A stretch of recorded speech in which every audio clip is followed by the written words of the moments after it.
How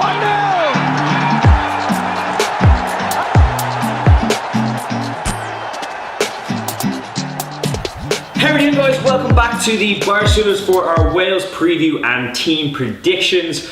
Obviously at this point we don't know whether a win will be good enough, but all we can do is do our side of the story and then hope for the best, really. Yeah. Unfortunately that's the position that we are in.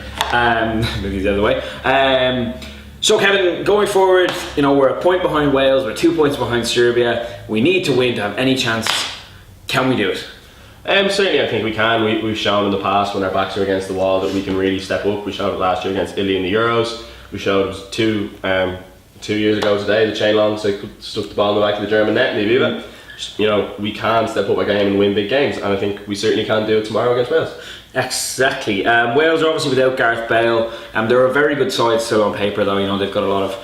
Are they though? Actually, I'm saying that out loud now. But they've got Ramsey, who plays for Arsenal. Yeah. And then past Ramsey, who I think really like us playing in there. I think in that side, I think Joe Ledley is a very good midfielder. I think he's very comfortable on the ball. But he has only started. He's only come back. I think he's at Derby now. Is it? Yeah, he's at Derby. He had one game. I think. I still think he's a very talented player. Andy King is playing regularly for Leicester in the Premier League as well. Allen for Stoke. Yeah, Joe Allen is another player who I rate quite highly. At the back, kind of like there, you kind of Ashley Williams. When you say, Ashley Williams is a very good defender, but he's playing very poorly at the moment for a poor Everton team. That Everton team hasn't been going very well at the moment. They're likely to line up. I know they started with 4 at the back against Georgia, but they're probably more likely to revert to kind of a 5 at the back. Neil Taylor, our favourite Welsh player, is likely to come into that team. I think even still they're probably going to sit off us. They know themselves they only need a draw. So I wouldn't be surprised if they kind of sat back, absorbed a lot of pressure. They do like to play in the break anyway. Yeah. And especially missing their best player, probably their best player. They're probably going to look to kind of sit back and see if they can hit us on the break. I wouldn't be surprised to see Hal Robson-Kanu come into the team. Yeah. I know Sam Vokes started for them against Georgia, but I think Hal Robson-Kanu offers them a little bit more on the break, so I wouldn't be surprised if he started. Interestingly, the form book is kind of out the window on this one. Like you would have said at the start of this campaign, Ireland hadn't won away against higher ranked opposition in some 30 years, and Wales hadn't won a game without Gareth Bale in four years, I think, over 4 years. They obviously put that to bed on Friday against Georgia, and we beat Austria earlier in the group. So all of the kind of history and the precedent is kind of gone. Overall, we do have a very good record in the history against Wales. We all knew it would come down to this at the end of the day. So here we are. Where do we start? What do we have to do on the day tomorrow to get the win? I think we showed against Moldova when we brought a high intensity to the game. We looked quite impressive. I thought that in the first half anyway. I was really impressed with how we pressed them, how we got in their faces, and that's something that needs to be brought to the game against Wales. There has to be a very high intensity. Work rate has to be has to be quite high. We talked about it previously. Pure manic aggression, I think, has to be controlled. But if you think about it in the context, this is a local derby. We're two Celtic nations. We're very familiar with each other. A lot of the players will play against each other week in, week out, whether it be in the Premier League or in the Championship. As they say, familiarity breeds contempt. After what happened with Neil Taylor and Seamus Coleman, I think there will be an element for us, a sense of revenge or going out to not do with them, but I think we're going to want to put a mark in that game. And I think I think if you look back to times that's happened in the past, you think of Roy Keane against Holland. Remember that tackle against Overmars in the first minute, and he stood over him and he said, "We're not going to be welcome Dublin. We're not going to be bullied." I think that we need to bring that kind of mindset to Cardiff tomorrow, where that set the tone for the rest of that game. Exactly. We need to set the tone. Someone like David Myler stepped in, got the captain's armband against Moldova, something like that. Where he puts in a tackle and kind of says, we're here for a reason. We're talking, and I would agree with you, right? But when we went to Scotland a few years ago now, the circumstances were different at the time. But we went there and we kind of said, we went out there and we kind of just tried to physically impose ourselves in the game. And Scotland were just in a lot of run a very good form at the time and just kind of picked us off and took their goal quite well. But we that was one of the worst Irish performances I've seen in a long time away. So you don't want to go out and replicate that. You have to have it controlled. which is kind of why you're looking at the likes of McLean going, Yeah, you know, Willie. Yeah, well, we'll get on to that. We'll talk about the team. So you have picked out a team that you'd like to see and a team that you think will play. I've done my own as well, but so go on with yours. Yeah, so I've kind of gone for it. The team I'd like to see picked would be, you know, similar formation to the other night.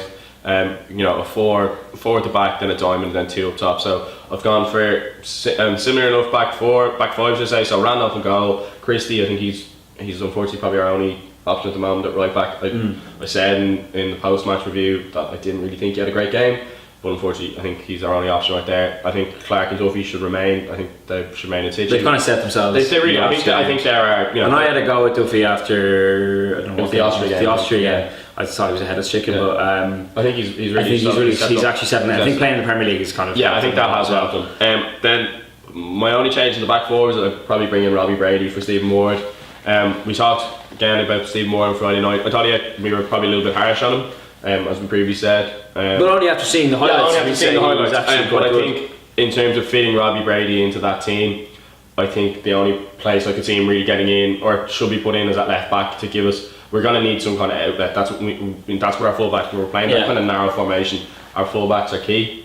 That's it. Ward is playing very well. He is playing very well, and I think it's probably a little bit. I'd say it's possibly a little bit unfair. Stephen Ward. Of all the players, out of the team. Yeah, but of all the players playing on there, he's probably in the Premier League. He's probably the one that's first on the team. Yeah, probably. For Burnley, probably. Yeah, no. In fairness, in fairness to him, he has really made himself a mainstay of that Burnley team. Yeah. I know they brought in Charlie Taylor from Leeds, and Sean Dyche has even said that he just can't get in the team because of how well Stephen Ward is playing. So in the midfield, he's gone forward. It's a diamond again. David Myler at the base. I think he captained the side the other night.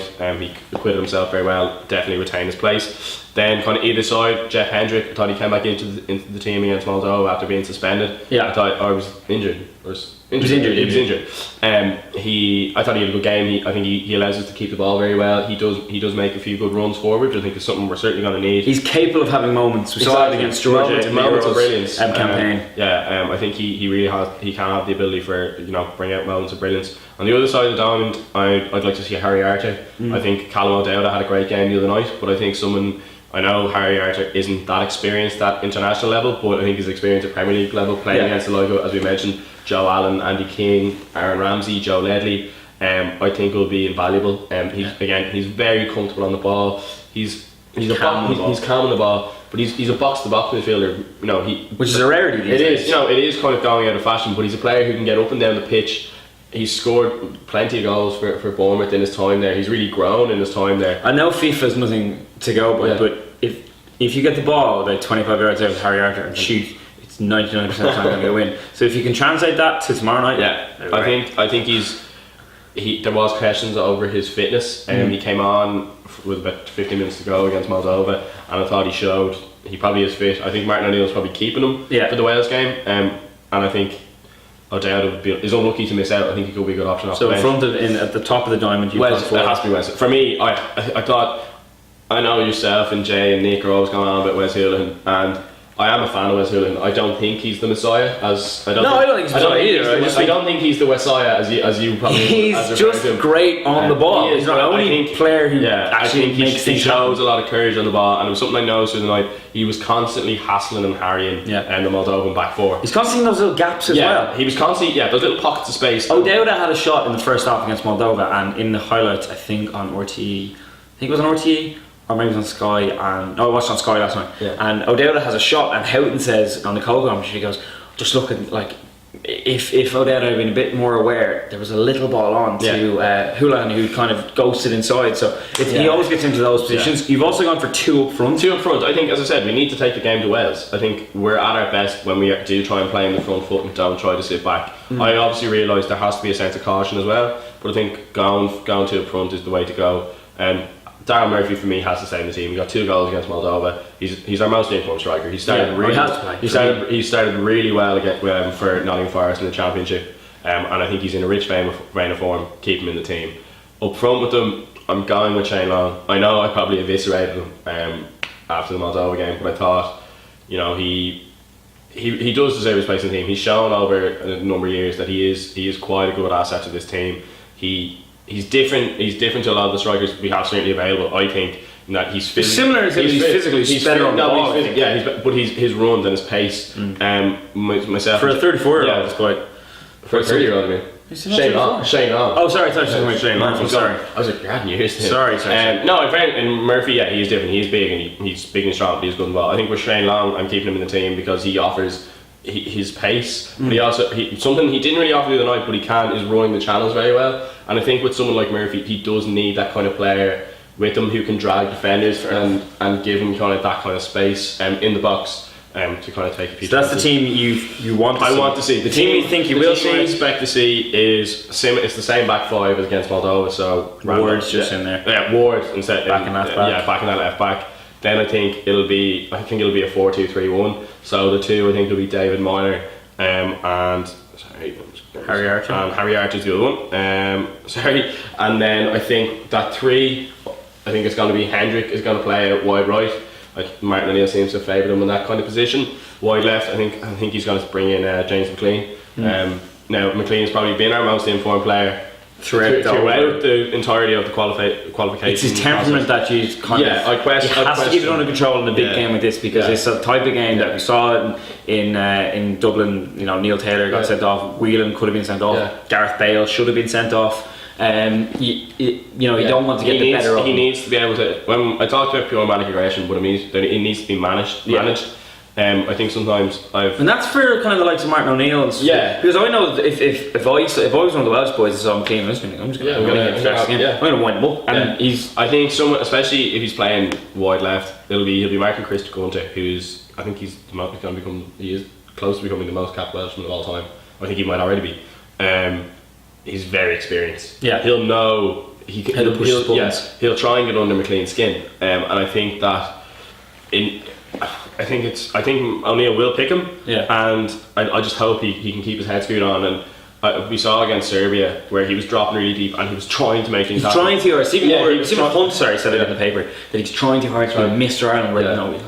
That's not your strong suit. It takes away from his game, which is getting at fullbacks and putting the ball into the box. Yeah. Then I think, unfortunately, Wes Houlihan's going to be dropped. Yeah. Just the way Martin O'Neill tends to do in big games. Pick the team. I think Brady's going to come back into the team either way. Yeah. And I think I have a feeling he's going to put him in instead of Wes at the number 10 role. In the number 10 role. Now Brady can play there, and he's comfortable there, and I think it suits him. He's playing out on the right for. He is playing there for Burnley at the moment, but I think it suits him from an attacking point of view. It suits him because it gives him freedom to get in the ball.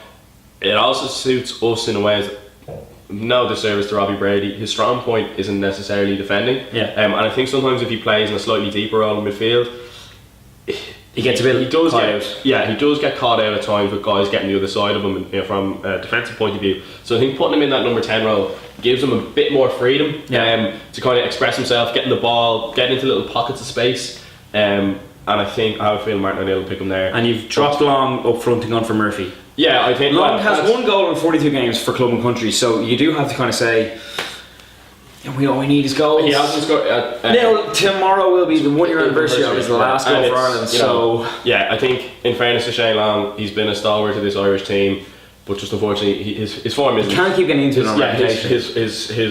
His form at the moment isn't the best.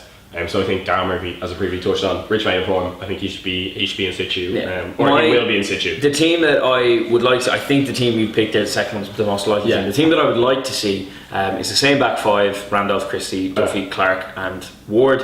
Then have two holding in the first half. Maybe you can change it up second half. Myler and Archer. Then have two on the wing. So Hendrick and Brady. Yeah. Houlihan in the middle and Ward up front. Yeah. I think that's Ward up front. You mean Murphy up front? Look, he's played there before. Murphy up front and Houlihan in there, and then McLean to come off the bench. Long to come off the bench. Having McLean and Long come off the bench, can change momentum. Yeah, I think they're different kind of players as well. If you look, say, compared to Darren Murphy, as we touched on, Long has that bit of pace, which I think, say, coming on with 20 minutes to go, I think could be a real tiring defender. Yeah, tiring defender. Williams is 35 or something. Exactly. He's not a spring chicken anymore. I think. As well, with the system that they could be playing with five at the back, having that kind of width could be key. Yeah. Everyone knows that when you're playing against wing backs, the key is getting switching the ball and getting overlap with the full backs. So I think it will be key to have people getting wide, and the likes of Brady and Murphy. Yeah, The ball goes in there, he's likely to put it away. Finally, a score prediction. And will we get into the playoffs? I think if we do win, which I'm not saying. Give me a score prediction. I think it's going to be 1-0, and I think it's going to be a set piece. I think it could be someone like Shane Duffy or maybe Darren. And will we get a playoff position? I'm going to say we're going to win the group because Serbia are going to lose at home to Georgia. Okay, I'm going to say it'll be 2-0. We'll score early. It'll be excruciating for 80 minutes. Wales will push up. We'll hit them on the break. Long will come off the bench, score 2-0, and then we're going to get at least a playoff position. That's what I think. Okay. What do you guys think? Let us know below. And come on Ireland is probably the last thing to see. We'll be back at some point in the future with reactions and whatnot to whatever happens tomorrow night.